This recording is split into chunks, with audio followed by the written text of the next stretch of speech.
আর অনেকে বলে যে আমরা ইসলামিক চ্যানেল দেখি।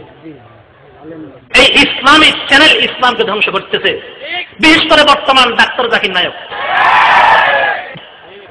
এই কথা বললে অনেকে চমকে উঠে, চমকে উঠে। ডাক্তার জাকির নায়ক তো অনেকে ইসলামী একজন হিরো মনে করে, তাহলে আসলে সে হিরো না, সে বড় জিরু। ডাক্তার জাকির নায়কের দ্বারা বর্তমান ইসলামের যে পরিমাণ ক্ষতি হচ্ছে আর কারো দ্বারা সেই পরিমাণ ক্ষতি হয় নাই। কিন্তু এই কথাটা বিশেষ করে বাংলা শিক্ষিত যারা আছেন, স্কুল কলেজের ভাই বন্ধু যারা আছেন, তারা বুঝতে কষ্ট হয়, আমাদেরও বুঝতে কষ্ট হয়েছে। তিনি যখন প্রথম বাহির হয়েছেন সবাই সমর্থন করেছে, যা হোক ইসলামের প্রচার প্রচার যেমন বড় দায়ী বাহির হয়েছেন, কিন্তু মূল সমস্যা অনেক দূরে। উনি যখন প্রথম বাহির হয়েছে অনেক আমাকে প্রশ্ন করেছে যে হুজুর তার সম্পর্কে আপনার মন্তব্য কি। আমি তখন থেকে সন্দিহান ছিলাম, আমি একটা জবাবে দিয়েছি, আমি বলছি আমি তাকে ভালো বলবো না, এখনো খারাপও বলবো না। তো কেন? আমি বললাম খারাপ বলবো না এই জন্যে যেহেতু ইসলাম বিরোধী কোনো কিছু দেখতেছি না, সব ভালো ভালো কথাই বলতেছে, ইসলামকে প্রাধান্য দিচ্ছে, অন্য ধর্মের অসারতা প্রমাণ করতেছে, ইসলাম ধর্মকে উঠে উঠাচ্ছে, তাহলে খারাপ বলবো কেন? তাহলে যদি খারাপ না বলেন ভালো বলবেন না কেন? আমি বললাম তার কারণ আরেকটি, এখন বর্তমান যে সময় চলতেছে কেউ ইসলামের কথা বললেই, ইসলামের পক্ষ কথা বললেই তাকে মৌলবাদী, সন্ত্রাসী, জঙ্গি বলা হয়। কিন্তু এই ডাক্তার জাকির নায়ক অন্য ধর্মের অসাধন করতেছে, অন্য ধর্মের গায়ের করে কথা বলতেছে, কিন্তু তার বিরুদ্ধে এখন পর্যন্ত কোন রাষ্ট্র থেকে তাদের থেকে কোনো প্রতিবাদ আসে নাই, বরং তারা দাওয়াত দিয়ে তাকে আরেক সেখানে নিয়ে প্রচার করতেছে। এর পিছনে রহস্য নিশ্চয়ই সুদূর প্রসারী একটা আন্তর্জাতিক চক্রান্ত চলতেছে। যে চক্রান্তের ধারণা করেছিলাম তা এখন আস্তে আস্তে বাস্তবায়ন হচ্ছে। তার বিরুদ্ধে যখন প্রথম লেখা বাইর হচ্ছে আমি চিন্তা করলাম ব্যাপার কি, তার বিরুদ্ধে কোনো লেখা। তখন যাচাই করা শুরু করলাম, তার সমস্ত লেকচারগুলি কিনলাম। তার লেকচারগুলি এখন বই আকারে বাহির হয়েছে, বিশেষ করে ঢাকা ফিস টিভি পাবলিকেশনের পক্ষ থেকে বই আকারে বাহির করেছে। 6 খণ্ডে 6 বলিয়াম, নাম দিয়েছে ডাক্তার জাকির নায়ক লেকচার সমগ্র।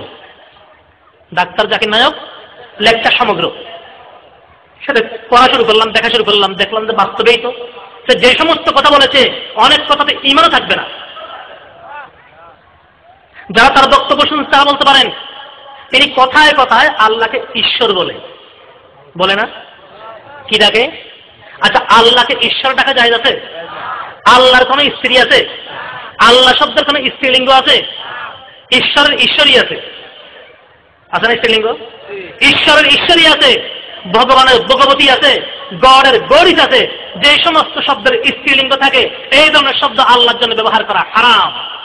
তিনি যদি ইসলামে পণ্ডিত হয়, ইসলামকে বাস্তবে বুঝে থাকে, উনি আল্লাহকে আল্লাহ না বলে ঈশ্বর বলবেন কেন? আরেক জায়গায় লেখে আল্লাহকে আল্লাহ না বলে ব্রাহ্ম বিষ্ণু বলা যাবে। নাউযুবিল্লাহ। আল্লাহকে নাকি ব্রাহ্ম বিষ্ণু বলা যাবে। কিতাবে পরিষ্কার লেখা যে সমস্ত শব্দ বিধর্মীদের পরিভাষা এই ধরনের শব্দ আল্লাহকে বলা হারাম।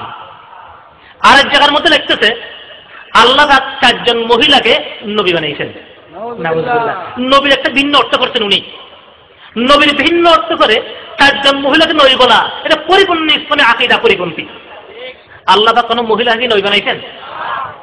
আরে জিবরাইলকে রসুল বলা যাবে, তারপর নবী বলা যাবে না।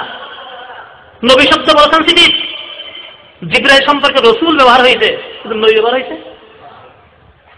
আরেক জায়গায় লেখে আমাদের নবী হায়াতুন নবী নয়,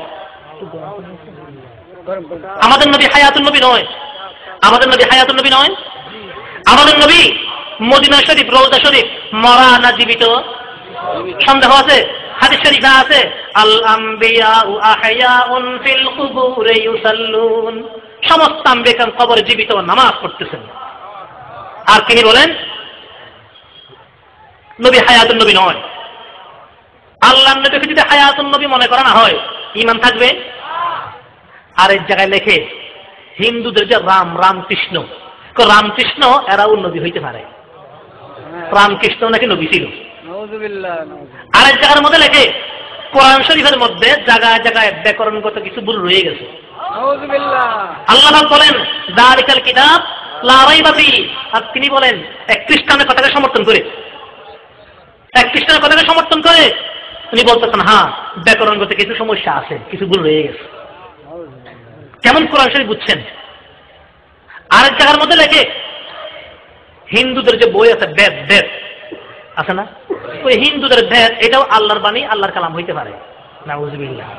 আরেক জায়গায় লেখে কোরআন শরীফ ধরার জন্য উযু লাগে না, উযু ছাড়াই কোরআন শরীফ ধরতে পারবে। আরেক জায়গায় লেখে মহিলা যখন নাফাক হয়, মাসিক আসে, তখন তারা কোরআন শরীফ ধরতেও পারবে, পড়তেও পারবে। যাচাই করে দেখেন তার বই নিয়ে, খুব বুঝার চেষ্টা করবেন। আরেক জায়গায় লেখে কোন মানুষ একজনে প্রশ্ন করতেছে, আমরা এখন যাকাত কোথায় দেব? কি প্রশ্ন করছে? যাকাত কোথায় দেব?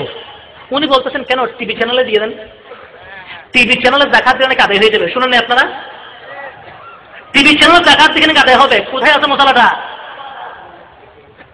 যাকাত আদায় হবে? ওনাকে প্রশ্ন করতেছে,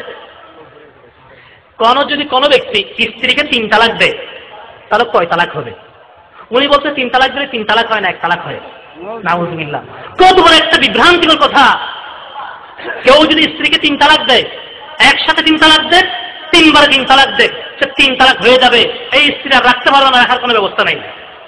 ওনার প্রথম মুশির ছিল, পরামর্শদাতা ছিল নদতুল উলামা লখনউ মাদ্রাসার হযরত মাওলানা সালমান সাহেব, উনি আমাদের উস্তাদ।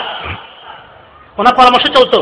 যখন উনি ওনার পরামর্শ দিতেন ডাক্তার জাকির নায়েককে, তুমি একজন ইসলামী সৈনিক, ইসলামের কথাবার্তা বলতেছো, তোমার দ্বারা ইসলামের খেদমত হচ্ছে, তুমি শুধু এতটুকু নিয়ে থাকো, ইসলামের প্রচারের কাজ করো, কোনো মসলামতের আলোচনা করিও না।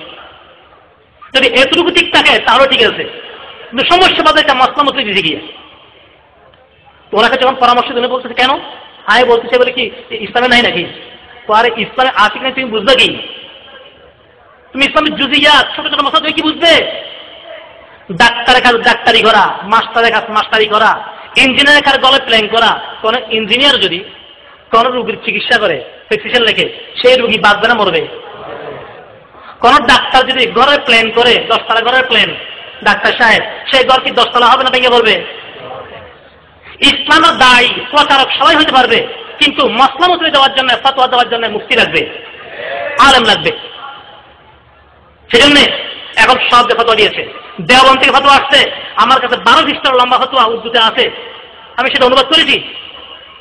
পাকিস্তান দারুল উলুম সালাত থেকে ফতোয়া আসছে, বেঙ্গুর টাউন থেকে ফতোয়া আসছে, ইয়ামান থেকে ফতোয়া আসছে, আমেরিকা ইসলামিক ইনস্টিটিউট থেকে ফতোয়া আসছে, এবং লোকদের মতো বক্তব্য সম্পূর্ণ বন্ধ করে দিয়েছে।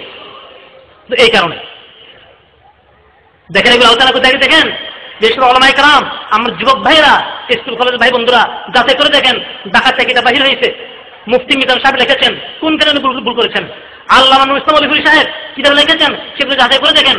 আর একটা বই আনছে ডাক্তার জাকির নায়েকের মতবাদ ও শরীয়তের বিধান, সেখানে ও কোন কোন জায়গায় ভুল করেছে, ওর কত নম্বর বই আছে, কত নম্বর পৃষ্ঠায় আছে, ওই বই উল্লেখ আছে, ওদের কাছে কিছু আছে, আপনারা দেখে নেবেন।